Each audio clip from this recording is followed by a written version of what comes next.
Bem-vinda, Giovana. Obrigado. Boa noite, gente.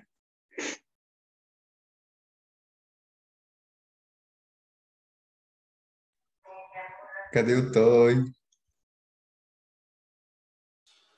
Bem-vinda, Isadora. Jonatas, família Trega. Boa noite, galera. Bem-vindo, Ana Bazan. Ricardo. E o Estevão.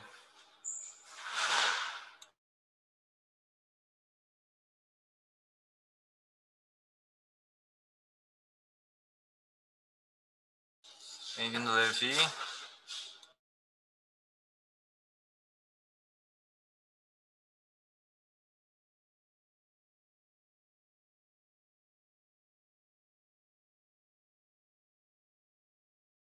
Bem-vindo, Jorge. Opa!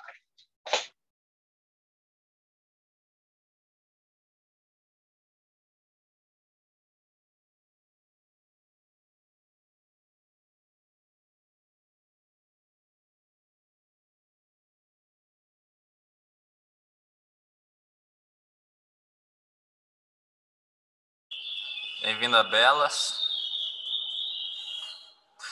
Bem-vindo, Caio.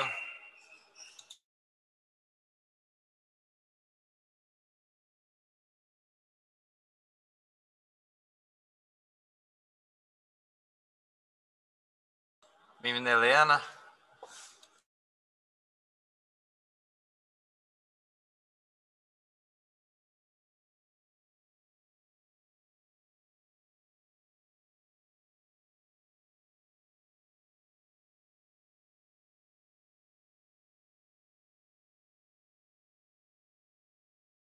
Foi hoje, claro, que tinha um convidado especial, né?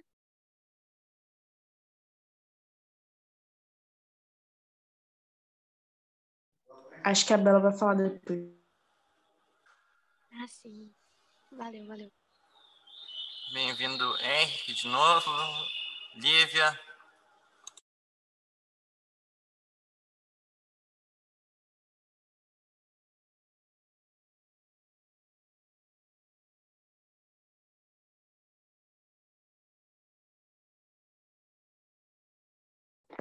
Boa noite, amigo. Obrigado. Tinha ido ali, já voltei. Tá bom.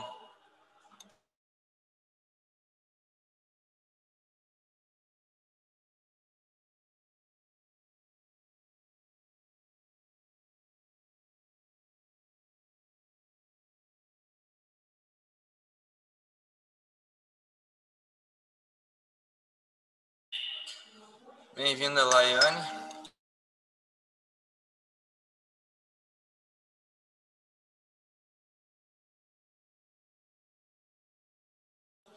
Hein, Bela? Quando tu quiser começar, tamo por ti, tá?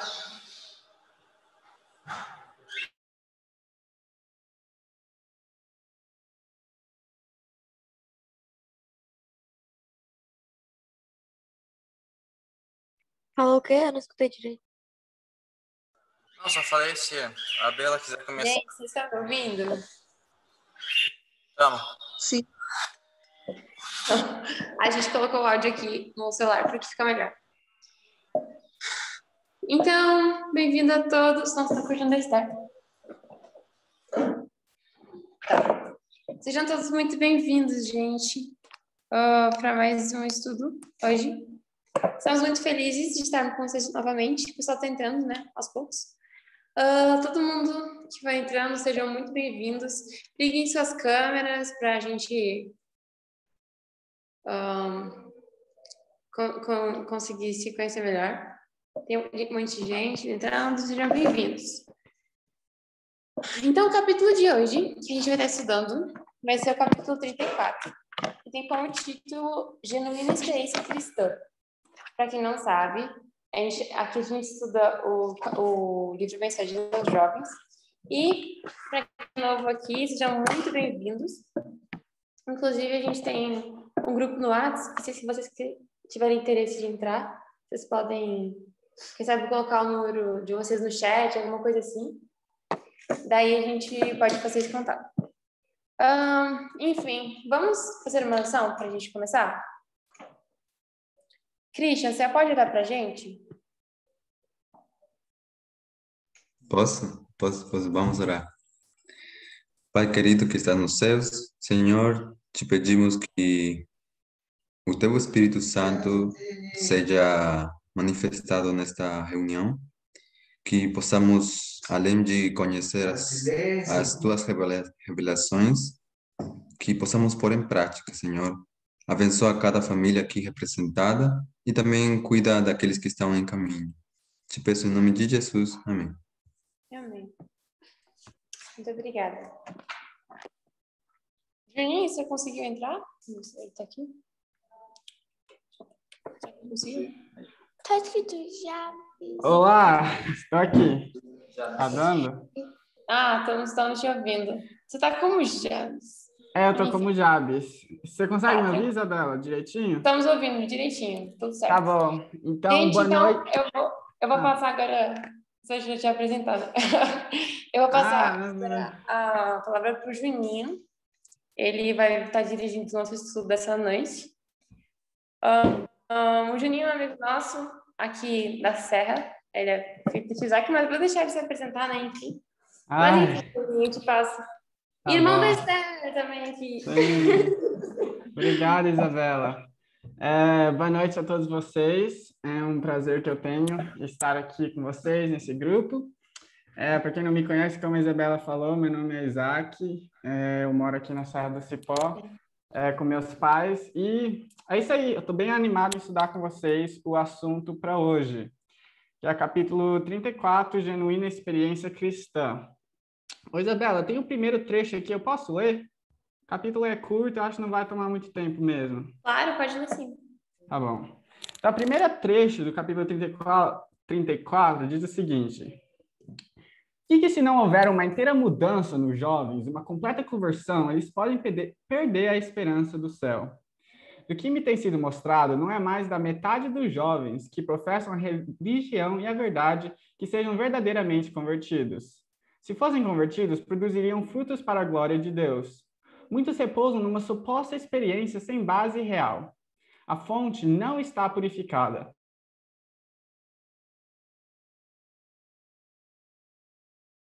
As correntes serão puras. Se o coração estiver certo, certas serão as suas palavras. Tá me ouvindo, Isabela? Sim, estamos ouvindo. Tá bom. Tudo certo. Se o coração estiver certo, certas serão as suas palavras, o seu vestuário, as suas ações. Falta verdadeira piedade. Eu não desonraria meu mestre a ponto de admitir que uma pessoa descuidosa, frívola, que não ora, seja uma cristã. Não, um cristão alcança vitória sobre os pecados que o cercam, sobre suas paixões. Há remédio para a alma enferma de pecado. Esse remédio está em Jesus, precioso Salvador. Sua graça é suficiente para o mais fraco dos seres, e o mais forte precisa também possuir a sua graça, ou do contrário vai perecer. Então, gente, esse aí é o primeiro trecho. Eu tenho alguns pensamentos sobre isso aqui, mas alguém gostaria de comentar? Antes, tem muita coisa aqui interessante.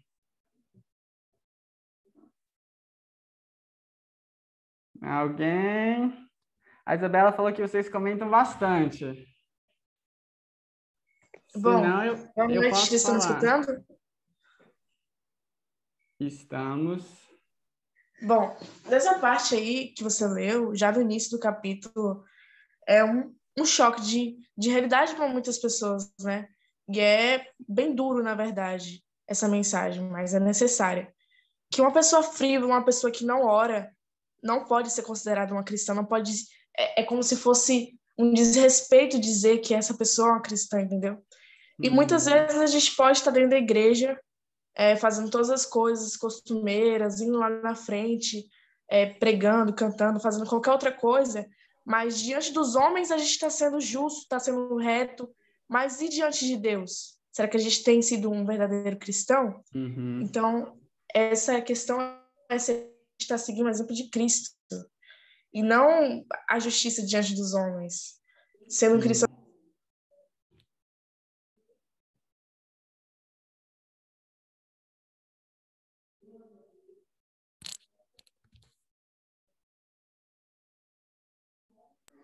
Eu acabei minha participação, viu? Pode continuar.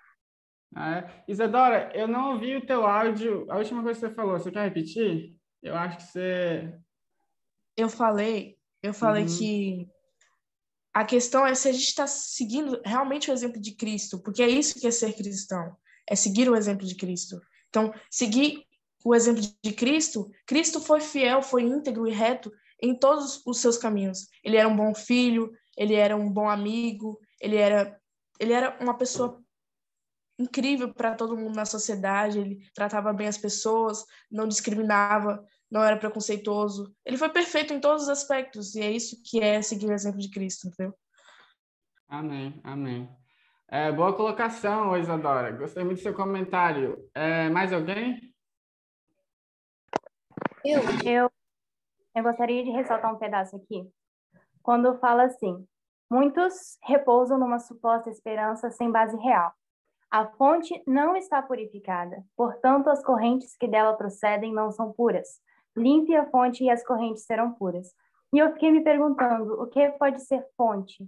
A fonte, o que é fonte? Quem é fonte? O que é fonte? E eu me lembrei que fonte é algo que a gente busca. E uma pergunta retórica. Quem que a gente tem buscado? O que a gente tem buscado como fonte para suprir nossas necessidades espirituais? Será que a gente está buscando nossos amigos? Ou até mesmo na nossa família? O que tem sido nossa fonte? Em que nós estamos ligados? Em que nós estamos ligando nossa vida espiritual? E eu queria comentar que nossa única fonte deve ser Cristo. E aqui fala, a fonte não está purificada. Se a fonte não está purificada é porque nós não estamos conectados à fonte correta. E a nossa fonte correta deve ser sempre Cristo, a palavra dele, a oração, vigiar e orar.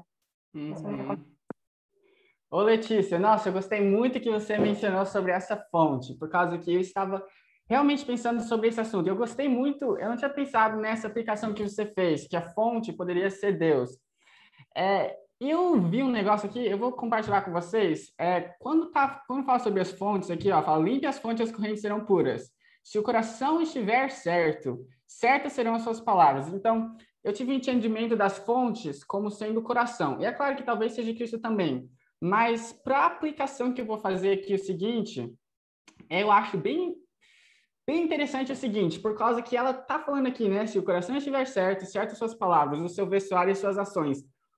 Portanto, isso significaria, e essa é uma pergunta para vocês, que eu gosto muito de como Ellen White fala, limpe a fonte e as correntes serão puras. Então, deixa eu ver como eu formularia essa pergunta.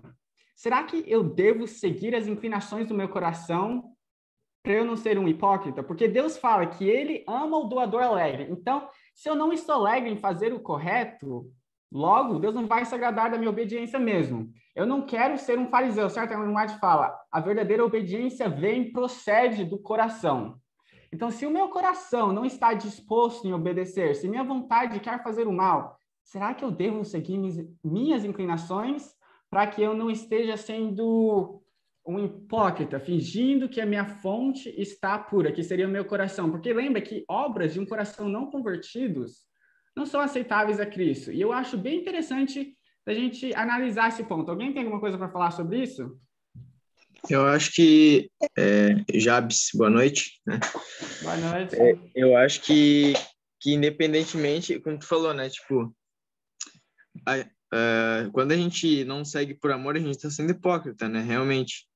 Daí tu perguntou se essa é a pergunta, né? Se a gente deve, mesmo assim, continuar tentando obedecer mesmo mesmo não amando, né? É essa a pergunta? Essa é a pergunta. Aham. Beleza. Tipo assim, a nossa natureza, ela não ama Jesus, né? A gente tem que ter isso em mente. Então, não tem como, assim, tu não vai nascer assim, tipo, nossa, eu quero buscar o Senhor, quero ter o caráter de Cristo, sabe? Uhum, Tu não nasce uhum. assim. E eu creio que, como ele acha diz, a caminhada cristã, a vida cristã é uma caminhada, né? Todos os dias Uhum. tu sobe um degrau na santificação. Sim. Então, talvez a santificação para hoje seja gostar mais de ler a Bíblia, né? Uhum. Orar mais, buscar mais. Então, assim, independentemente do nosso sentimento, a gente tem que buscar, porque justamente a gente adquire amor pela Bíblia, buscando ela nos momentos que a gente não tem amor, entendeu? Uhum, A gente uhum. adquire amor, gosto pela oração, buscando a oração nos momentos que a gente não quer orar, né? Sim. Jorge, eu gostei muito, muito da sua explicação.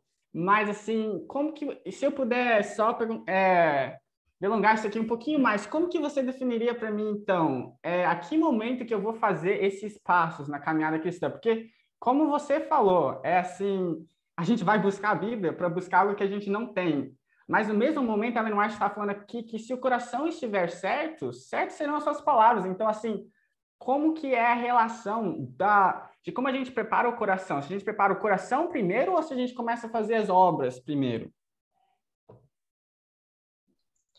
É Eu o acho que coração primeiro, porque Deus olha para o coração. Igual assim, você pode estar com o seu coração certo, para poder depois as obras poderem ser certas. Por exemplo, você depois, antes de você entrar para a igreja, tudo, você não foi ensinado a como se portar direito. Vamos dar um exemplo assim. Mas mesmo sem você saber essas coisas do lado de fora, se comer alimentar certo, se vestir Uhum, adequadamente, mas seu coração pode estar correto, entendeu? Mesmo uhum, antes de você saber fazer as coisas exteriores, as reformas exteriores que são importantes, mas o seu coração pode estar certo para com Deus hoje, mesmo antes de você praticar essas coisas exteriormente. uhum. Muito bom ponto de vista. Alguém quer falar mais alguma coisa? Assim, Sim, eu posso falar? Pode. Sim, então, olha só. Sobre o coração, né? Você está exteriormente, como pode dizer assim, o que a Helena falou, né?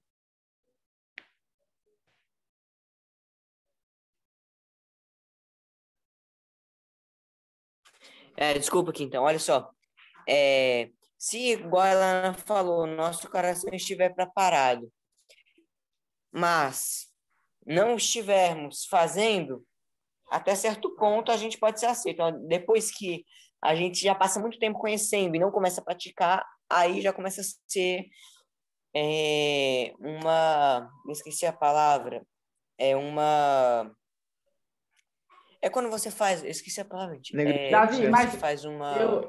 eu acho que eu estou ligado no que você está Isso, uma falando. negligência. Uma negligência, Já exatamente, sabe. porque assim, eu já ouvi esse ponto de vista usado Você assim, já sabe, bem, mas você não faz. exatamente. E também tem, e também Ah, tem, né, a situação que você está fazendo, você sabe, mas seu coração não está dentro, você está fazendo só para ir para o céu. E aí isso também acaba não sendo só uma negligência, mas também você está fazendo você mesmo se perder, porque isso vai ser morno, né? Jesus fala em Apocalipse, né? Que é melhor que a Laodiceia fosse fria do que morna, porque morna, Jesus vomitaria da boca, né? sim, sim. Então, o melhor é você ser quente ou frio. Morno não é interessante, né? Então, você fazer as coisas só para ir para o céu e não tendo em mente que você tem que reivindicar o caráter de Deus, que você tem que provar, você vai para o céu para você provar para o universo Olha que coisa mais de responsabilidade, né? Que todos nós temos que provar para o universo que nós estamos lá porque nós conseguimos, todos conseguem vencer o pecado em Cristo Jesus, né? Então, nós temos uma carga muito grande para carregar sobre o dizer sou cristão, né? E então nós não podemos fazer as coisas somente para ir para o céu, mas também não podemos saber e não fazer, né? Eu acho que é isso. Davi, eu gostei de algumas coisas que você falou. Assim, o ponto da gente fazer coisas só para ir para o céu é outro ponto em si, que também é bem sério, como você falou.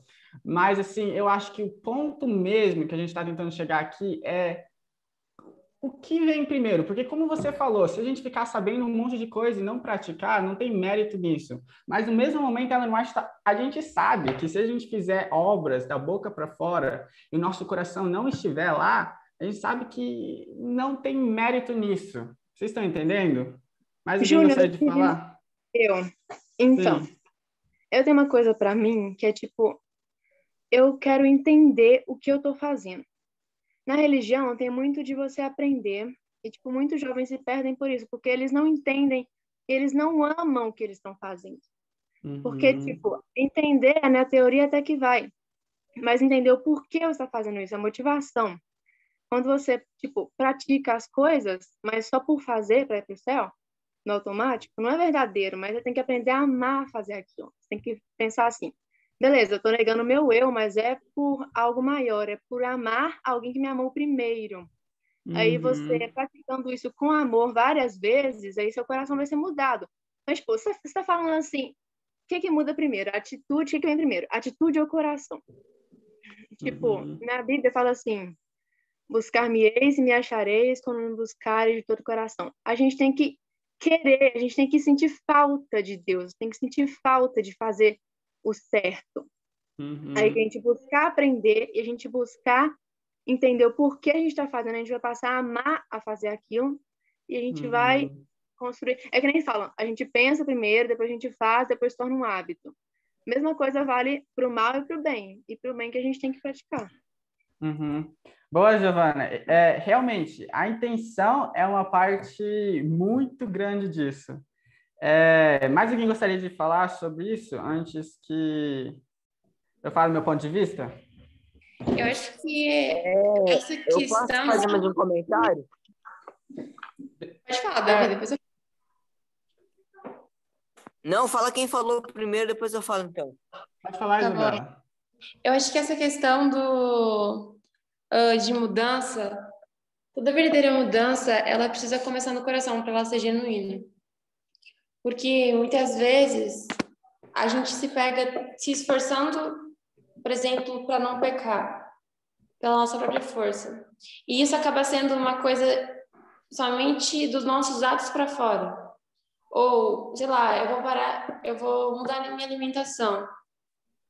Eu vou, sei lá, passar a não falar mais gírias, coisas assim. Mas eu começo a tentar por mim mesma, sabe? E isso parece que não vem de dentro, entende? Quando meu coração não foi transformado, aquelas mudanças que eu apenas estou fazendo, assim, pela minha própria força, logo eu vou tropeçar e começar a fazer tudo de novo. Porque a fonte não está limpa. Porque eu tô fazendo, sei lá, tô fazendo só da minha vontade para fora.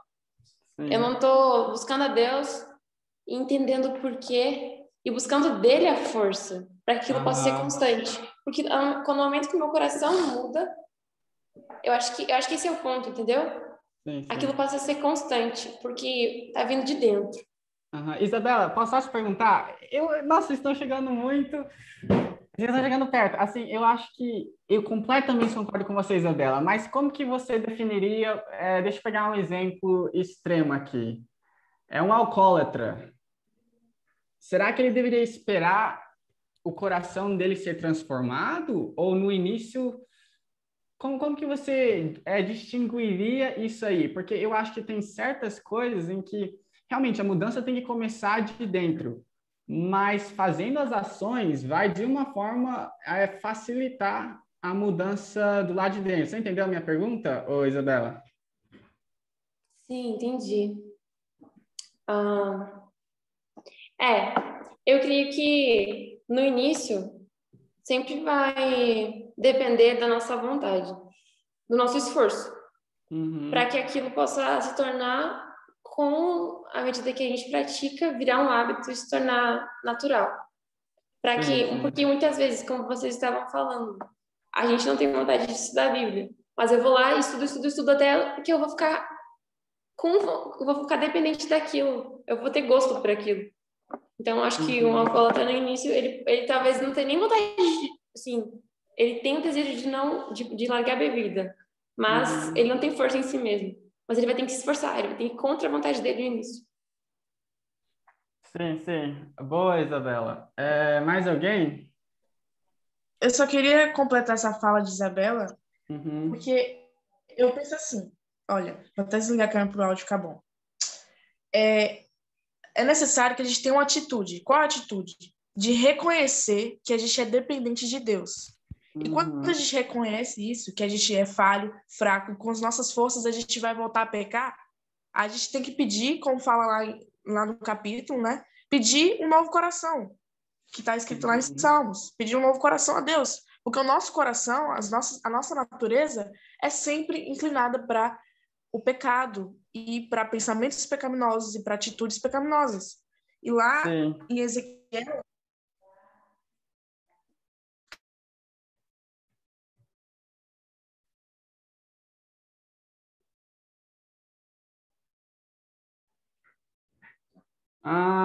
eu não estou mais ouvindo o áudio que a gente estava falando. Deus promete que daria um coração novo e porém isso a mim. Sim. Aí é que tinha travado para mim. Vocês pararam de escutar na que parte? O finalzinho eu não peguei. Será que você poderia repetir? Sim, eu estava falando que lá em Ezequiel, Deus fala que vai dar um coração novo e pôr o espírito dele e tirar o coração de pedra e dar um coração de carne.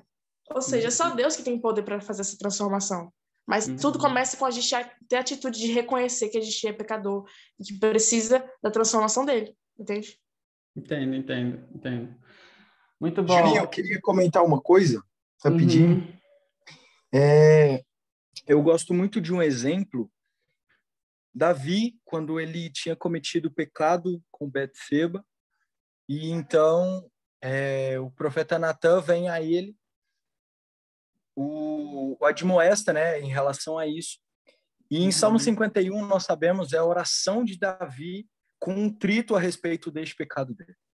E nós vemos que aqui no verso 10, um texto bem conhecido que eu creio que se encaixa bem neste estudo, e diz assim: cria em mim um coração limpo, ó Deus, e renova em mim um espírito inabalável. Então, o que eu vejo é que Davi entendeu que aquilo que o coração dele pedia era mal. E ele entendendo isso, sabendo que ele não buscava o Senhor, o coração dele corria para o que era ruim, era o que aconteceu com o pecado dele. Então ele falou: Senhor, cria em mim um coração limpo, porque eu não consigo. Senhor, eu não consigo mudar o meu próprio coração. E até no texto aqui fala assim, ó, se o coração estiver certo, certas serão as suas palavras, o seu vestuário, as suas ações. Então, quando nós entendermos que o que vem de dentro é o que justamente vai transformar o de fora, nós entendemos que é algo relacionado. Eu dou um exemplo também de um relacionamento. Eu não olho uma pessoa e já amo esta pessoa. Eu tenho que ter um relacionamento com essa pessoa. Eu tenho que ter uma certa intimidade com essa pessoa, mesmo que eu não a ame. No sentido de que eu só vou passar a amar depois que eu tenho um relacionamento, depois que eu tenho uma intimidade com essa pessoa. Então, é justamente o que eu vejo é que mesmo nós não amando a Deus, porque eu cheguei à conclusão de que eu não amo a Deus. Se eu amasse a Deus, eu não faria tudo que eu faço. Então, a minha oração hoje é: Senhor, cria em mim um coração puro, porque o meu coração pede aquilo que não é do teu agrado. E mesmo não te amando, vou continuar te buscando, vou continuar tendo uma intimidade contigo, que é justamente através disso que podemos ter um coração limpo, que podemos amar a Deus de verdade. Então, eu vejo isso uma forma bem interessante aí no que eu falei. Maxwell, é muito legal o teu ponto de vista, mas se a gente fosse ser pragmático, como que isso funcionaria? Como que você definiria essa renovação do seu coração? Qual é a relação disso à sua vida cristã? Quando você caiu porque você não teve uma experiência, porque o seu coração não foi renovado, qual é a conciliação que você faria aí?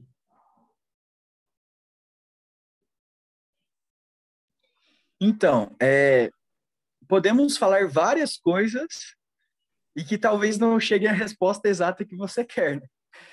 Eu tenho certeza que você quer um ponto X, né? Mas o que eu disse, eu acho que responderia a pergunta de um relacionamento. Mesmo que quando nós, por exemplo, em um relacionamento, há brigas em um casal.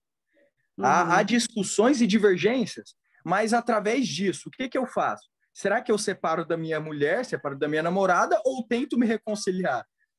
Ou será que eu tento fazer com que isso, de fato, seja algo que não influencie no nosso relacionamento?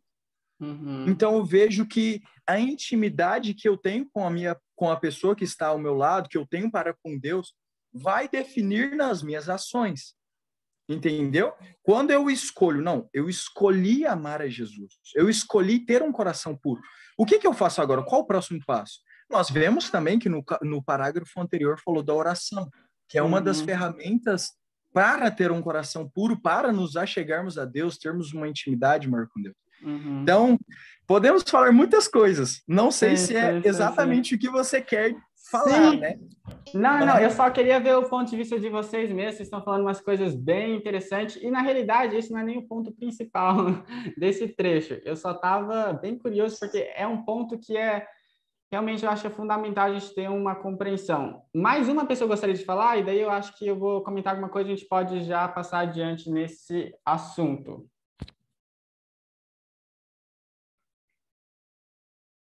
Alguém quer falar sobre isso? Do contrário. Boa noite. Boa noite. Boa noite. Então, eu queria só dar uma comentada para complementar um pouco. Eu penso assim, que eu tenho para mim que se nós, como ser humano, não dermos o primeiro passo, Deus nunca vai dar o segundo. Então, eu creio assim, que mesmo não tendo um coração transformado, nós temos que dar o primeiro passo. Que é o primeiro passo que a Bíblia diz, lá em Atos, é se arrepender, converter e abandonar o pecado. Porque assim, quem vai fazer a transformação do coração é Deus. Nós temos muitos exemplos da história que tinham a ação, mas não tinha a conversão dentro de si. Por exemplo, Lutero. Lutero, quando perguntaram para ele se ele amava a Cristo, ele dizia: amá-lo? Eu odeio. Eu prefiro ouvir o nome de um demônio ao ouvir o nome de Cristo. Por quê? Porque ele entrou na ordem agostiniana, que era a ordem mais severa, que mais exigia do homem, e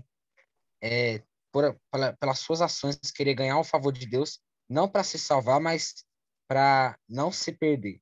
Eu creio também que esse é um ponto muito importante. Às vezes a gente luta para não se perder e esquece que o que a gente tem que fazer é se salvar. Bom, eu acho que todos vocês falaram coisas muito interessantes e, assim, realmente foi bem interessante de ver. Eu acho que, assim, nenhum de vocês tiveram essa dúvida, mas eu acho que uma coisa importante para início de conversa é que a gente tem que entender de que coração é nossa responsabilidade. Tem algumas pessoas que, às vezes, desvinculam o domínio dos seus corações. Eu vejo assim, por exemplo, vamos supor que... Quem que eu conheço? Vamos supor que a Isabela ganhou um cavalo de graça. Ela vai ficar muito contente, certo?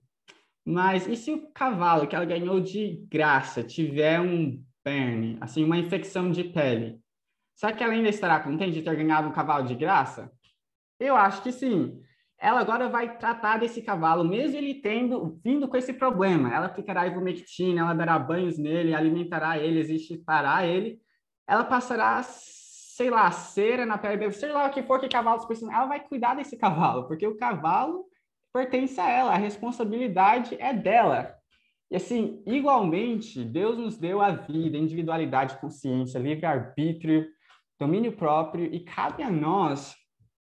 Porém, esse coração vem com um problema, uma natureza pecaminosa, e nós, como a Isabela, devemos estarmos tão contentes por esse presente e devemos pegar a responsabilidade deles. Nossas tendências cultivadas em nosso coração são completamente nossas responsabilidades, que nem a Isabela não falou, ele já vê assim, então acho que eu vou deixar assim. Vocês estão me acompanhando? Então, assim, eu acho que, primeiramente, assim, ninguém mencionou essa dúvida, mas eu acho que a gente tem que vir à realização de que nosso coração é nossa responsabilidade. Segundamente, eu sou responsável pelo meu coração, e agora? Agora eu preciso saber em que condição que está o cavalo, ou que condição está o meu coração. Eu preciso ter algo chamado de autoconhecimento, e de que somos pecadores.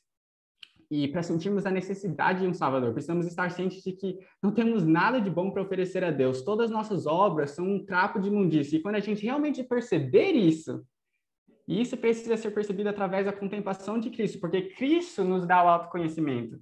E a solução, porque assim, o autoconhecimento em si vai levar ao remorso apenas, mas o conhecimento de Cristo nos levará ao arrependimento através da graça. Mas enfim, esse não é o ponto. O ponto é que a gente precisa perceber a nossa condição.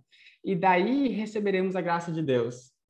E receberemos isso, meus queridos, como uma dádiva imerecida. E obedeceremos por amor, porque queremos glorificar o nome de Deus. E não para falar que, assim, essa jornada não vai ser uma batalha, porque Cristo mesmo no Getsemane falou, Pai, se possível, tira esse cálice de mim. Assim, ele não estava morrendo de empolgação para morrer na cruz, entendeu? Assim, vai ser difícil, vai ser sim. E a gente vai ter que obedecer sem estar muito empolgado em fazer a mesma, muitas vezes. Portanto, nós estaremos obedecendo por quê? Eu acho que o ponto-chave é na intenção. É para se salvar? A motivação não deveria ser essa. A motivação deveria ser porque já fomos salvos para obedecer. E assim, no meu entendimento, assim, eu não sou o dono da verdade. Talvez alguns de vocês possam discordar comigo, mas eu acho que o que distingue, na minha opinião, uma obediência aceitável a Deus ou não, é a intenção. Porque assim, meus queridos, obedecer vai ser difícil com a intenção certa ou errada, mas se eu estou fazendo isso porque eu quero me salvar, porque eu acho que eu sou melhor do que os outros, porque eu tenho justiça própria, aí que tá, essa obediência não está vindo de uma fonte pura. Vocês estão entendendo? Então assim, uma obediência para se salvar e a outra obediência porque a gente já foi salvo. E se a gente retroceder ainda mais nessa conversa, e se a gente perguntar, mas beleza então, mas como que eu consigo ter meu coração purificado para que eu possa obedecer por amor, não por justiça própria? E Ellen White, interessante, nesse mesmo capítulo, mais em diante, ela fala, deixa eu achar aqui, no trecho de graça, ela fala, vá ao seu quarto ali sozinho, rogue a Deus, ó Deus, crie em mim um coração puro e dá-me uma vontade nova e firme. É os salmos que o Maxwell estava falando, seja fervoroso, seja sincero, a oração fervorosa pode muito. A semelhança de Jacó, lute em oração, angustie-se. Jesus no jardim suou grandes gotas de sangue. Aqui, novamente, exemplo de Cristo no Getsemane. É preciso fazer algum esforço. Não deixe seu quarto enquanto não sentir-se forte em Deus. Então, vigie. Enquanto vigiar e orar, lhe será possível manter em sujeição esses maus hábitos. Assaltos, desculpa. E a graça de Deus pode aparecer e aparecerá em você. Então, assim, entenderam mais ou menos a questão? Uma obediência para se salvar e essa obediência para se salvar está vindo do coração ímpio, da fonte ímpia. Esse tipo de obediência não é o que Deus se agrada. Agora, e no que a Isabela falou, isso não é para dizer que, assim... Isso não é para dizer, eu sei que eu estou falando muito, mas esse conceito é muito importante para a gente entender, porque, infelizmente, o homem em si não consegue vir a Cristo e obedecer pelas motivações logo de cara, como alguns de vocês falaram. Todo mundo vem a Cristo por egoísmo. Vocês já pensaram nisso? Assim, inicialmente, todos nós venhamos a Cristo porque existe um céu, que existe um inferno, assim, não do jeito que a Igreja Católica inventou, mas o ponto é que, no início, todos vamos estar obedecendo por razões egoístas. E Deus, interessantemente, não rejeita isso.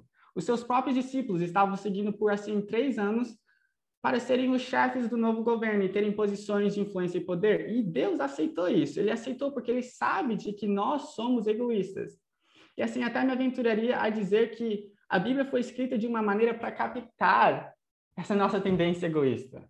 Vocês já perceberam isso? Deus nos promete coisas boas, vida eterna, paz. Por que ele nos promete essas coisas melhores? Porque ele sabe. Em nossa essência, nós somos seres egoístas. Portanto, aqui está um grande portanto. O plano de Deus não é que nós permanecemos nisso para sempre.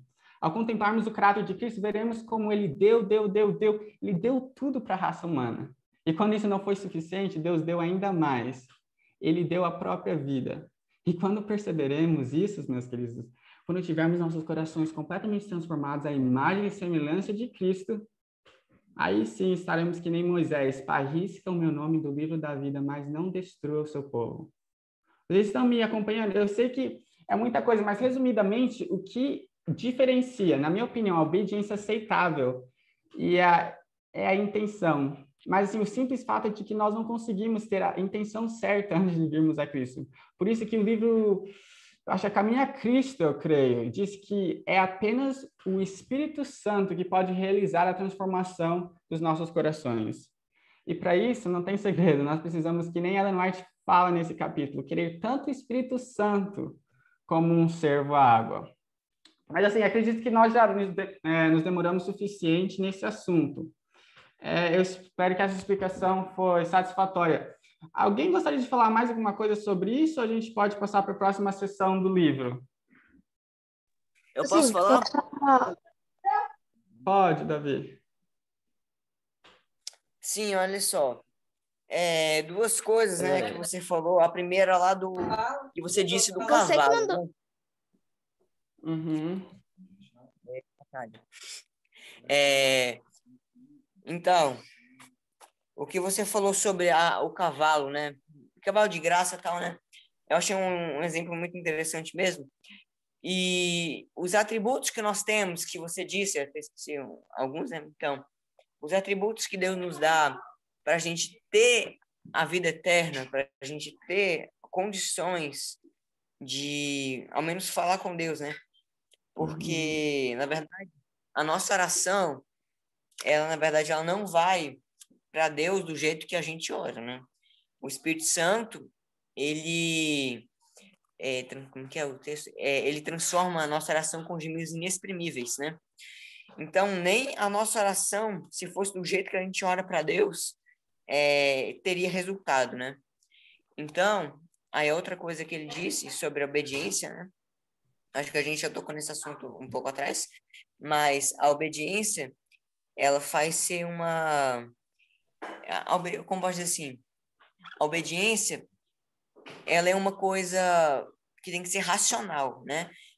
Porque também muitas pessoas quase todas as pessoas, né, que um dia já foram do mundo, que conheceram, tipo assim, sobre a mensagem da vestimenta, muitas vezes as mulheres, né, elas conhecem a mensagem da vestimenta e aí, quase no mesmo dia, elas já vão, ou elas têm uma luta muito grande, né, e já começam a jogar calça fora, roupas indecentes fora, um monte de coisa fora, né, mas aí, se isso for de uma forma, tipo assim, como posso dizer, só para falar assim, estou obedecendo a Deus, né? Mas não tiver ali um interesse de coração de falar, Deus não quer isso, e entender o porquê da vestimenta certa, o porquê que a gente tem que usar tal vestimenta para ser... Uma hora ela vai voltar a usar a calça, vamos dizer assim, né, as roupas indecentes, porque ela não teve uma consciência certa, né? E isso é a mesma coisa quando uma criança vai ser disciplinada, né?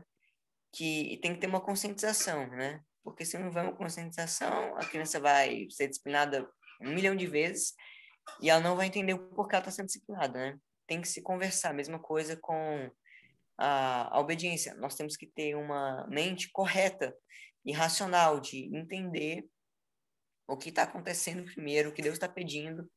A gente tem que buscar por nós mesmos, porque, tipo assim, vamos dizer que alguém fale aqui que a gente tem que agora só comer cru, vamos dizer assim.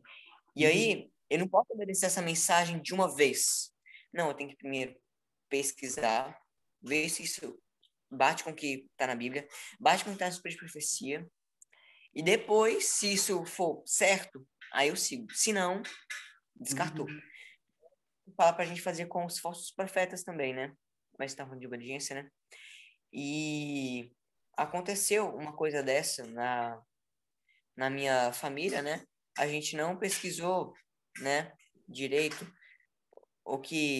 uma certa coisa, né, com relação à alimentação, né? A gente não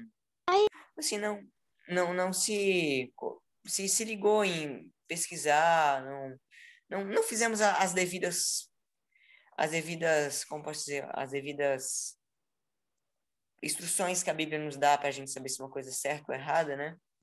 E aí a gente acabou fazendo uma coisa que não precisava, claro, não foi pecado, mas acabamos fazendo uma coisa, né, que não era necessária, que não era, né, que a gente poderia ter passado por esse momento da nossa vida sem, né? Davi, eu acho que você está falando uns pontos muito interessantes, mas assim, eu acho que a mudança realmente é algo bem pessoal, que tem que ser feito com uma análise da sua própria experiência com Cristo. E assim, mesmo se você fizer pelas motivações erradas, assim, isso não tiraria o crédito do bem que a gente realizou, porque em um certo momento da nossa experiência, todos nós fazemos isso.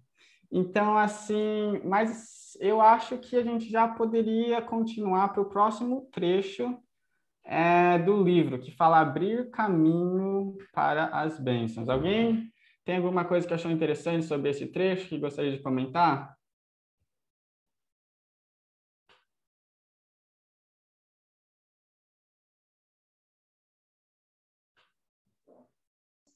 Eu quero falar uma coisa.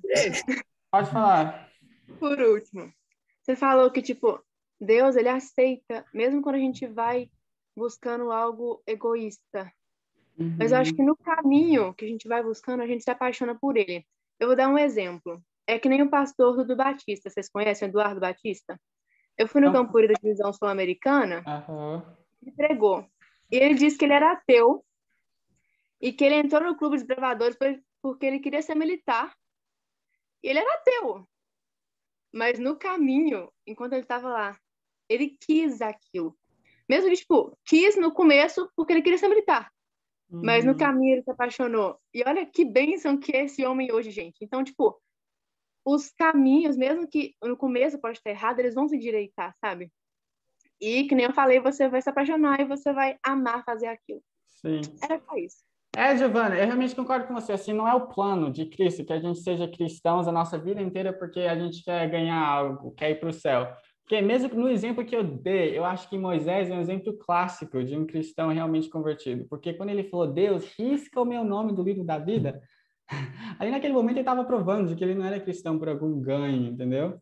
Então, assim, eu acho que o objetivo é que nós venhamos a Cristo, e assim, antes da gente vir para ele, não tem jeito, a nossa natureza humana é egoísta. Então, assim, ele aceita que nós venhamos do jeito que nós estamos, mas esse não é o objetivo da gente passar a vida sendo cristãos que, assim, estamos na igreja apenas para ir para o céu e tal. Helena, quer comentar?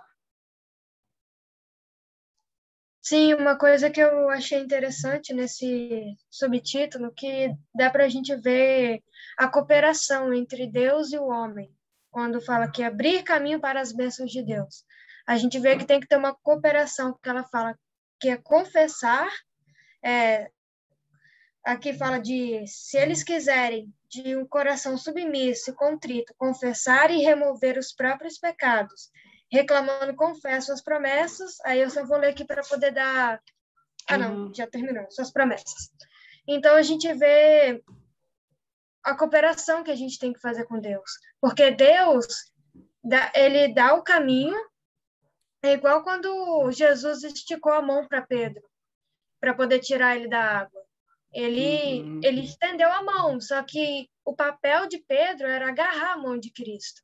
Isso mostra a cooperação. Nós devemos trabalhar com Cristo na nossa salvação em cooperação com Ele. É igual quando diz na Bíblia que não vem sobre nós tentação, senão humana, mas fiel é Deus que dará também um escape. Deus, ele dá o escape, mas quem que vai tomar o caminho do escape é o ser humano. Então, há uma cooperação. É uma coisa que Deus pode fazer a parte dele e nós temos que fazer a nossa, entendeu? É isso que eu queria comentar. Muito bom, Helena. Realmente, assim, a gente tem um papel muito importante, mesmo no que a gente estava falando anteriormente, que assim a gente não pode achar que a experiência cristã vai ser a gente apenas fazendo os nossos desejos, né? Porque o nosso coração foi transformado e tudo vai ser obedecer a Deus vai ser o que a gente sempre quis fazer. Não, a gente sabe, nós temos um papel muito importante para realizar nisso. E assim, importante entre aspas, porque também, por um lado, Jesus veio para esse mundo, morreu numa cruz, passou por tanto, e assim, tudo que nós podemos fazer é de uma forma falar assim, Deus, estou disposto de ser feito disposto para aceitar isso, porque no início mesmo nós muitas vezes não vamos estar dispostos a aceitar essa graça de Cristo. Elisa Rocha, você quer comentar?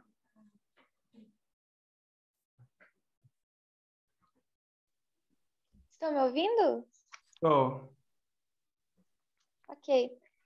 Meu comentário vai ser bem pequenininho mesmo. É que eu meio que fiquei meio por fora do início, mas uma parte que eu achei interessante do primeiro parágrafo, do primeiro subtítulo, ligando com esse outro, é bem rapidinho. Fala aqui que vi que se não houver uma inteira mudança na juventude, uma inteira conversão, eles podem perder a esperança do céu. Quando eu li isso, eu fiquei, uau, isso foi um choque, foi uma coisa bem, bem marcante. Porque quantas vezes, né, a gente não faz a verdadeira mudança? E uma sentença dessa é uma coisa muito preocupante. E eu falei, uau, nossa, que sentença. E depois, quando veio esse parágrafo, eu achei muito lindo, muito bonito, que a esperança que nós temos e o medo que Satanás tem ao ver a gente procurando, ao ver a gente perseverando mesmo.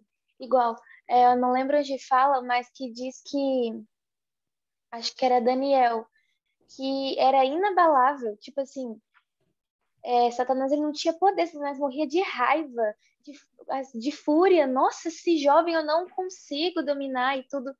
E eu vejo aqui muito lindo que fala que é possível resistir-lhe o poder. E fala que quando o caminho estiver preparado para o Espírito de Deus, a bênção virá. E eu fiquei, uau, que lindo. Que se a gente persistir, se nós buscarmos, é possível, nós vamos conseguir resistir. Claro que não vou dizer que é uma coisa muito fácil, porque vem bastante coisa que deixa a gente aflito, a gente cai, igual já comentaram aqui bastante, eu comentei 2 vezes, mas o pula-pula espiritual, uma hora você tá lá em cima, outra hora você tá lá embaixo, mas, nossa, a gente vê nessa sentença, igual eles falaram, não lembro quem comentou, que falou do sacrifício de Cristo, a gente, tipo assim, eu fico, Senhor, umas coisas tão pequenas, para mim é enorme.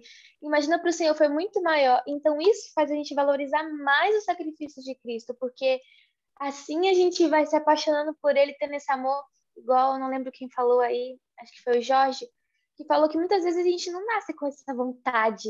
Igual, comentou alguma, não lembro aonde, acho que na lição, que falou que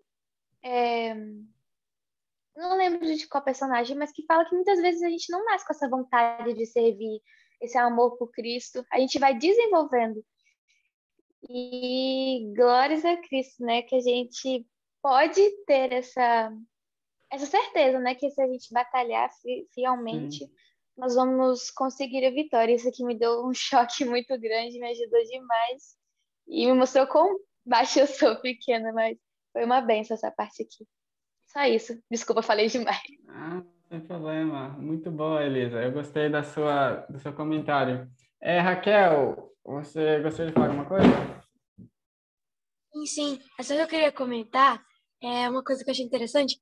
Hoje mesmo, acho que foi Jorge que postou um trechinho do livro, né, em que falava que nós devemos orar para que o Espírito Santo complete a obra que já foi começada no nosso coração. E teve uma coisa que eu fiquei pensando, sobre como muitas vezes a gente fica tipo, completa a obra que o Senhor começou no meu coração, deixar o Espírito Santo trabalhar, e muitas vezes a gente só fala de boca, sabe? Porque na real a gente não deixa, a gente fala tipo, Jesus, faz isso na minha vida, transforma isso aqui, e a gente não deixa ele transformar, sabe? A gente lê a Bíblia da forma que a gente quer ler, muitas vezes. Tipo, tá, isso daqui eu achei legal, isso aqui é interessante, porque vai acariciar o meu coração. Mas aquilo que são palavras que são, entre aspas, duras, né? A gente olha assim e fica, não vou levar isso aqui pra minha vida, porque não é pra mim, é pro irmão ali do lado. E tem até um episódio na Bíblia, né? Em que Jesus usou palavras mais duras e as outras pessoas, e as pessoas na multidão ficou, Senhor, que palavra dura. E Jesus falou, não, mas isso aqui é o que você tem que escutar. E foi todo mundo embora, só ficou os discípulos. E Jesus falou, vocês também não vão embora? E daí Pedro disse, Senhor, para onde nós iremos? Só tu tem palavras de vida eterna. Então, até as palavras duras do Senhor, até aquilo que a gente vê que, aparentemente, não é para acariciar o nosso coração, vai nos transformar. O Espírito Santo não está aqui para ficar como é que fala? Passando na nossa cabeça, né? Acariciando nossos pecados, nossos desejos pecaminosos. Ele está aqui para nos educar, nos ensinar. E a Bíblia diz que toda a escritura é útil. Então, tudo que está lá é útil para transformar o nosso coração e para deixar. E a gente tem que entender que a gente precisa orar para deixar o Espírito Santo trabalhar, sabe? Deixar o Espírito Santo fazer a obra que já foi começada no nosso coração. Sim. Raquel, conforme você estava falando, você me lembrou de 2 Timóteo 3,16, que fala que toda a escritura é inspirada por Deus, e eu acho que é esse versículo que você está se referindo, e útil para o ensino, para a repreensão, para a correção e para a instrução na justiça, para que o homem de Deus seja apto. Então, assim, realmente, é como você falou, as escrituras são úteis por uma variedade de razões, e eu creio que como você falou, exige que o Espírito Santo esteja nos ajudando, porque tem muitas pessoas que leem a Bíblia e isso tem um efeito negativo em suas vidas. Muitos ateus leem a Bíblia para ficar assim, provando como ela está errada. Então, realmente não adianta apenas a gente estudar a Bíblia, mas como você falou, a gente ter aqui um desejo sincero de que o Espírito Santo esteja guiando o nosso estudo. Isso é realmente um aspecto muito importante disso. Isso é uma coisa interessante, só complementar, tá? Tá. Porque tem gente, né, que fala, eu não entendo a Bíblia. Mas será que é a questão de não entender a Bíblia ou não querer entender a Bíblia?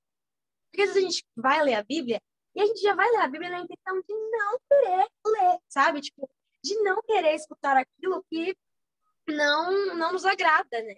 E a gente entender que realmente o nosso coração, ele não vai ficar... Ele não se agrada com as coisas do Senhor, né? Ele não tá afim disso. Mas é buscando, ter relacionamento com Deus, que a gente vai passar a amar as coisas que vêm do céu. Porque, naturalmente, logicamente, a gente não vai querer as coisas que vêm de Deus. Existe um grande conflito. Mas... Espera, minha mãe, desculpa. Ela tá chamando meu irmão. Mas nós temos que buscar mesmo não querendo e ler aquilo que a gente muitas vezes não quer. Muitas vezes já aconteceu comigo de eu ler a Bíblia e escutar e ouvir a voz de Deus falando comigo coisas que não era uma coisa que eu queria escutar de Deus, mas que foi para me ensinar e para me corrigir, e que hoje, olhando para trás, eu vejo que foi algo crucial e que me ajudou na minha caminhada cristã e a amar mais a Jesus. Porque imagina se Deus não nos corrigisse, seria um Deus injusto, porque ele só iria passar a mão na nossa cabeça e acariciar os nossos pecados. Realmente. É muito bom, Raquel. Eu vi uma vez alguém falando que... eles estavam comentando, né, como tem pessoas que não conseguem entender a relação de um Deus amoroso e um Deus que pune na mesma hora. Mas esse pregador estava mencionando que um Deus que não punisse o mundo ia ter que ser um Deus extremamente baixo e sem senso de moralidade nenhum. Porque, assim, a realidade é que nós vivemos em um mundo pecaminoso, um mundo cheio de pecado, e um Deus que olhasse para tudo isso sem vontade de corrigir o mal ou a ter qualquer julgamento para isso, seria um Deus que não seria um Deus que a gente ia querer adorar. Então, mais alguém gostaria de comentar sobre esse último trecho desse livro? Juninho. Queria comentar sobre... Hi, Ana. Oi. Que vocês estavam falando aí sobre a Bíblia, né? Que às vezes a gente chega para a Bíblia e a gente não tira proveito nenhum, né? E tem um texto de Ellen White, eu tentei achar aqui agora, eu não consegui achar, eu acho que é no livro Educação, que fala que a maneira como nós chegamos à Bíblia, para estudar a Bíblia, vai definir que anjo vai estar ao nosso lado. Pode ser um anjo bom e pode ser um anjo mau, que vai estar ao nosso lado enquanto nós estudamos a Bíblia. E ao estudarmos a Bíblia com um anjo mau do nosso lado, ele vai falar coisas a nossa mente que não estão certas, né?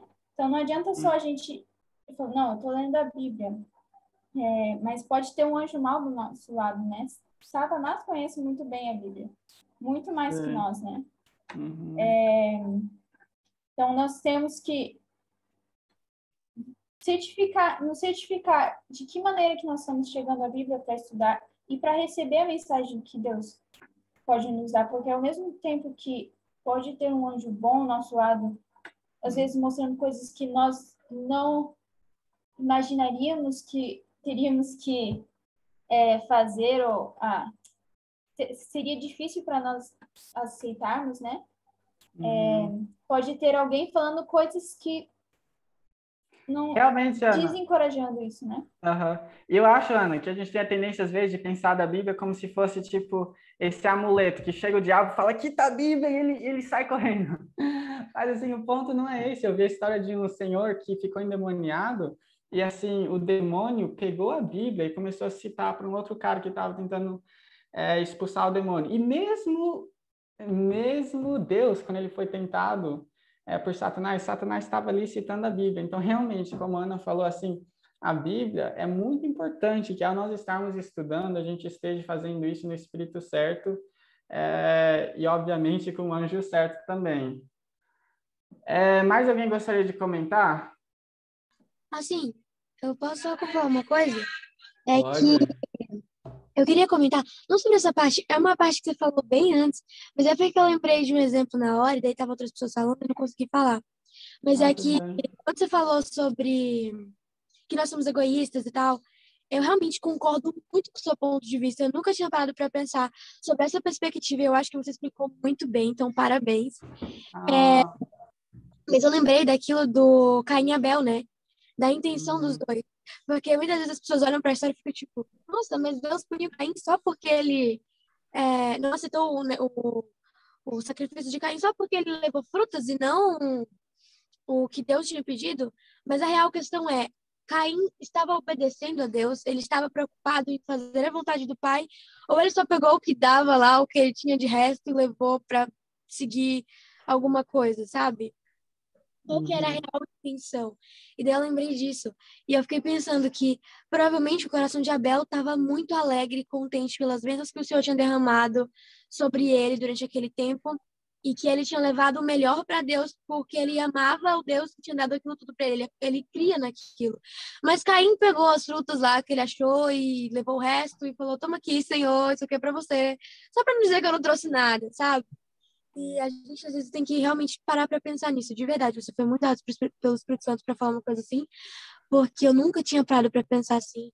E eu tava orando aqui, né, para que o Espírito Santo realmente toque no meu coração, para que ele comece a mudar as minhas reais intenções, sabe? Porque muitas vezes a gente é bem egoísta, a gente fica pensando no céu, e esquece da presença de Jesus, né? Sim. Realmente, louvado seja Deus por isso, e eu acho que realmente, é que nem você falou, obediência a Deus, e nessa história de Caim e de Abel, eu acho que é um negócio que é uma história muito séria, que nos mostra a importância da obediência da forma que Deus pediu, porque assim, e eu sei que você está indo para um lado que não tem muito a ver com o que a gente estudou hoje, mas assim, esteticamente, eu ia preferir ver um sacrifício com frutas do que com um cordeiro todo ensanguentado, entendeu? Assim, Adão e Eva, todo ruim no nosso mundo, tudo que a gente vê de mal hoje surgiu de Adão comendo uma fruta. Assim, não há nada moralmente errado em comer uma fruta. Assim, a menos que Deus tenha falado do contrário. Então, eu acho que, assim, isso é muito importante para a gente não perder de vista de que a intenção do coração é importante, mas o que é mais importante é a obediência a Deus da forma que Ele tem proposto para a gente. Eu estou vendo algumas pessoas que querem falar, podem ficar à vontade. Boa noite, eu de novo. Boa noite. Então, mas a Ana estava falando aí, né, da importância de como a gente se chegar à Bíblia do jeito certo. Uma vez eu ouvi uma história de um certo aluno universitário que, ao discutir com seu professor, uma questão de criacionismo e evolucionismo, o professor virou para ele e respondeu: quem que é você? Eu estudo esse assunto há 20 anos, dou aula sobre isso há 20 anos, e você quer discutir comigo? Aí o aluno levantou a mão e disse: professor. Aí ele: pois não. Me desculpe, mas você passou 20 anos da sua vida estudando esse assunto ou só relembrando aquilo que você já sabia?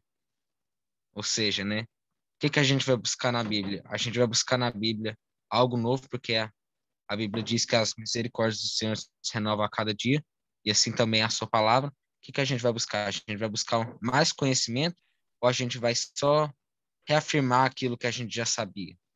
A gente vai buscar na Bíblia o que o pastor falou na igreja ou procurar se aprofundar num ponto que ele não citou? Será que a gente está indo na Bíblia para poder entender, buscar as promessas de Deus, ou entender por que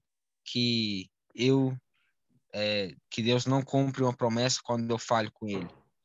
Então, às vezes, a gente se achega à Bíblia com os motivos errados e não leva as lições que Deus quer para a nossa vida. Realmente, Juan, eu vejo completamente o que você está falando. Mesmo eu sou ocupado de fazer isso às vezes. Eu chego na Bíblia para provar o meu ponto para o meu amigo, sabe? Eu vou estudar isso aqui muito bem para depois eu saber do que eu estou falando. Esse não é o ponto, esse não é o espírito que a gente deveria se chegar à Bíblia. A gente deveria se chegar com um espírito manso, um espírito de humildade e uma mente aberta, né? Para a gente ter nosso ponto de vista mudado se a gente encontrar que a verdade é outra. Davi, Querubim, você quer falar alguma coisa? Se não, a Helena pode falar. Pode passar a Helena na minha frente um pouquinho, tá ok? Alô? Alô? Pode falar, Helena. Ok.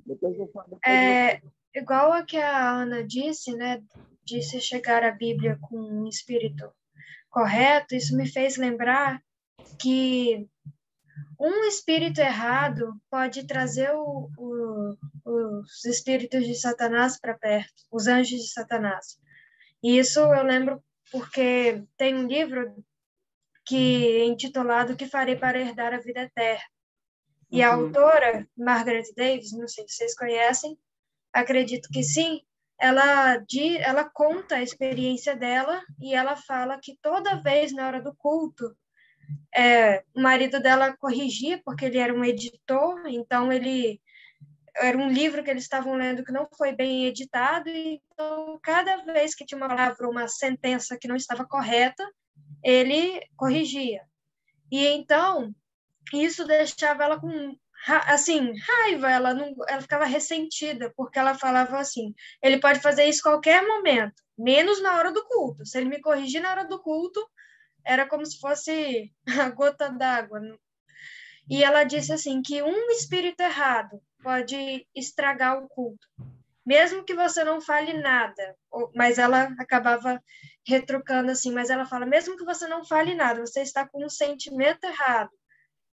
Isso já acabou, já como se fosse assim, o culto estaria, a sua oferta para Deus, né? Se a gente for pensar que o culto na época de Abraão era só sacrificar o cordeiro, aquele lá era um culto matutino. Então, se fosse feito com um sentimento, um pensamento errado, é como se fosse terminado. Então, a gente tem que pensar muito nisso. E isso foi muito bom para mim, para poder até nas coisas no dia a dia, a gente tem que pensar, porque ou pode estar com Cristo ou você pode estar com Satanás do seu lado.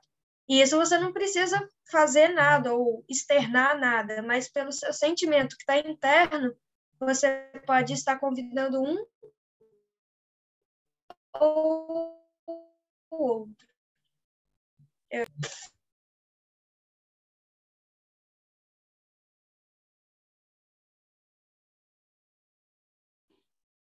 Realmente, Helena, concordo plenamente com tudo que você falou.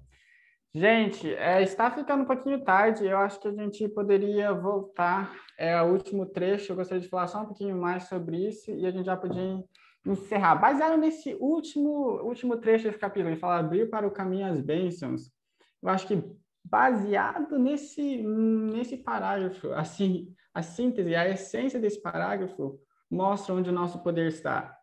E o nosso poder está em obediência. Quando nós estivermos de acordo com a lei, diz que homens ímpios e os demônios não podem impedir a obra de Deus ou excluir sua presença das assembleias de seu povo. Se eles quiserem de coração, submissão e contrito, confessar e remover os próprios pecados, pedindo com fé as suas promessas. Então, assim, que promessa, hein? Assim, do mesmo jeito que decisões em nossa alimentação vão afetar a nossa saúde, a gente vê como a obediência, nossas decisões e ações afetam a quantidade de controle que Satanás consegue ter sobre nós. Eu acho que esse parágrafo fecha esse capítulo com uma chave de ouro, porque assim, apesar de todo o mal em nós e nesse mundo, nós temos uma promessa de que se formos fiéis em abrir o caminho, e o que é abrir o caminho? Abrir o caminho é a remoção de todo impedimento. O que é impedimento? O impedimento é nossos pecados, as nossas tendências acariciadas. O que fala? As forças do maligno não terão poder nenhum sobre nós. Amém? Alguém gostaria de comentar antes de orarmos? Do contrário, eu já vou fazer oração. Rapidão aqui. Eu sei que já tá tarde, mas eu vou comentar por um minutinho. Pessoal, é muito inséria essa coisa de estarmos com Satanás ou com Jesus. E a gente tende a pensar que necessariamente para a gente estar com o diabo, a gente precisa estar pecando, por exemplo. Então, tipo, se eu tô pensando em, sei lá, naquela garota lá, tô xingando aquele cara, beleza, agora o diabo tá comigo. Mas se eu não estou fazendo isso, automaticamente anjos do Senhor estão. Isso é o que a gente pensa. Mas é muito claro. E quando a gente não está pensando em Jesus, tipo, literalmente, assim, sabe? Alguém tende a tomar o lugar, né? E a gente sabe muito bem quem é. Então, assim, por isso que Ellen White frisa tanto isso. Nós precisamos estar 24 horas, literalmente, só pensando em Jesus. Tudo mesmo, pessoal. Até, sei lá, no banho, em qualquer lugar. A gente precisa estar pensando em Jesus. Né? As nossas falas, o nosso vestuário, a nossa alimentação. Às vezes, devido ao que a gente come no almoço, Satanás acaba almoçando, entre aspas, junto com a gente, por exemplo. Né? Então, isso é muito sério. A gente precisa entender essa coisa de que não necessariamente quando nós estamos pecando aí que o diabo vai vir conosco, não. A gente pode estar feliz, pode estar achando que está buscando a Deus, mas como a Ana Bazan falou, eu acho que foi, talvez a gente está lendo a Bíblia com Satanás e seus anjos do lado, né? Que é muito importante. Concordo plenamente, Jorge. E que maneira melhor de finalizar esse estudo em fazendo uma oração, hein? Eu vou fazer uma oração nesse momento. Eu não sei, não fiz uma oração numa videoconferência, então, sei lá, fechem seus olhos e inclinem suas frontes. Querido bondoso Deus, muito obrigado por esse dia, Senhor, muito obrigado por esse privilégio que nós tivemos em estudar a sua palavra juntos, Senhor. Por favor, esteja com cada um desses jovens que veio aqui para esse estudo, por favor, esteja os acompanhando e iluminando e fortalecendo esse desejo de conhecer Ti, a Tua palavra e o Teu plano para nossas vidas melhor. Eu peço que o Senhor esteja com cada um de nós nessa noite, Senhor, e nos dando uma boa noite de descanso. Em nome de Jesus, amém. Boa noite, gente. Isabela, você tá aí? Tô aqui. Então tá, gente. Muito obrigada pela presença de todos. Obrigada ao Juninho por ter dirigido o estudo de hoje. Foi uma bênção. Deus seja louvado por ti. Muito obrigada mesmo. É muito bom, né? A gente tá aqui conversando sobre a palavra de Deus. Para mim é muito enriquecedor. Gente, vamos tirar uma foto? Antes de finalizarmos. O Christian, nosso fotógrafo. Liguem suas câmeras. Você podia ligar essa ou ligar o microfone de lá. Não, porque se liga Liguem, o WhatsApp por aqui. percam o medo dos stickers.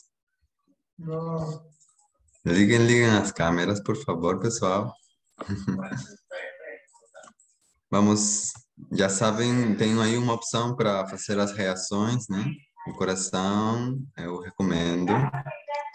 Daí, eu vou tirar 2 fotos, tá? A gente é bastante. Bom, vamos lá. 3, 2, reação. 1, vai. Muito bem. Vai uma mais. Só um pouquinho. Para o pessoal aí, para Laura Prado, Márcia, Larissa, Bia. 3, 2, reação. 1, vai. Muito bem. Obrigado. Gente, muito obrigada pela presença de todos. E o Davi está perguntando, né, se a gente vai se apresentar ou não. Então, nós podemos se apresentar. O Max vai dirigir as apresentações. Aí eu sei que já está um pouquinho tarde, mas quem quiser ficar para as apresentações, pode ficar à vontade. Quem quiser já indo, está liberado. E lembrando que semana que vem a gente vai para o capítulo 35, que tem como título Autodisciplina. Eu acho que vai estar um assunto bem legal também. Então, posso passar para o Marcos. Pode ficar à vontade. Boa noite, pessoal. Tudo bem com vocês? Agora iremos fazer as apresentações. Eu primeiro gostaria de me apresentar. Eu sou o Max, sou de Minas Gerais, tenho 13 anos. Brincadeira, gente, eu não tenho 13 anos, não. Eu tenho 20 anos e sou de Uberlândia, Minas Gerais. E agora, eu gostaria de convidar o nosso pastor, se ele já não foi embora, o Isaac. Cadê ele? Tá aqui? Eu não sou pastor não, mas eu tô aqui. Se apresente aí, rapaz. Diga teu nome, de onde tu é. Rapaz, já me apresentei. Meu nome é Isaac, eu tenho 17 anos e eu sou paulista que estou morando em Minas Gerais agora. Max, agora eu chamo outra pessoa para se apresentar? Como funciona? Não. Só se apresente. Tá. Sim, beleza então. Prazer, gente. Seja bem-vindo, volte mais vezes. Obrigado. Vocês dizem também, por favor, se é a primeira vez que está aqui, que está participando. Eu acho que é a sua primeira vez, Júnior? Sim, é a minha primeira vez. Ok, seja bem-vindo. Obrigado. Agora eu gostaria de falar com a Bela, o Estevão e a Esther. Se apresentem, por favor. Tá bom, gente. Então, meu nome é Estevão Negreiro Santos, eu tenho 17 anos, sou paulista, também paulistano, moro em Taquara, Rio Grande do Sul, e agora estou aqui junto com as meninas aqui, junto com o Juninho também, aqui em Minas Gerais, na Serra do Cipó, na Escola Missionária. E não há... Meu nome Um momento.